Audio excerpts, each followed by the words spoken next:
Hi మావా, welcome to my channel cine reviewer blogs. ఇక నేనైతే కొత్త వ్లాగ్ ఛానల్ అయితే స్టార్ట్ చేస్తున్నాను. ఇక నేను పెట్టబోయే వ్లాగ్స్ మీరు సపోర్ట్ ఇస్తారని ఆశిస్తూ ఇక వ్లాగ్ ని అయితే స్టార్ట్ చేసేస్తున్నాను.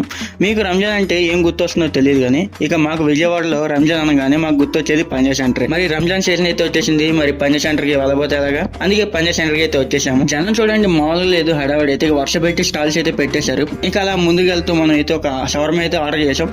ఇక షవర్మా చేస్తుండగా పక్క తిరిగి చూస్తే బాబాయ్ అయితే పొలకాన్ని పైకి ఎగరేస్తూ కరెంట్ తీగ పైకి అయితే వేసాడు. ఇక షవర్మా ప్రిపరేషన్ చూడండి మామ, మైనస్ ఏమంటే పోసేస్తున్నాడు. ఇక టమాటా సాస్ కూడా కొంచెం ఎక్కువగానే వేసాడు. ఇక దీని కాస్ట్ వచ్చేసి 100 రూపీస్. టేస్ట్ కూడా బాగుంది. ఇక షవర్మా తిన్న తర్వాత కూల్ గా ఉంటుంది కదా అని చెప్పి ఫలుడా షాప్ కి అయితే వెళ్ళిపోయాం. ఒక ఫలుడా కాంబో అయితే ఆర్డర్ చేసాము. అన్ని ఫలుడా షాప్స్ అయితే కాంబో ఆఫర్ అయితే ఉంది. ఇక ఈ కాంబో కాస్ట్ వచ్చేసి 150 రూపీస్. టేస్ట్ కూడా బాగుంది. ఇక వెళ్తూ ఉంటే కస్టర్డ్ డ్రై ఫ్రూట్ అని ఒకటి కనిపించింది. దాని కూడా ఆర్డర్ చేసి అయితే పార్సల్ తీసుకెళ్లిపోయాము. మరి మా విజయవాడలో రంజాన్ హడావిడి అయితే ఇలా ఉంటుంది. మరి మీ ఊర్లో ఎలా ఉంటుందో కామెంట్ చేయండి. అలాగే ఈ వ్లాగ్ నచ్చితే లైక్ చేయండి. కోసం ఇప్పుడే మా ఛానల్ ని సబ్స్క్రైబ్ చేసుకోండి.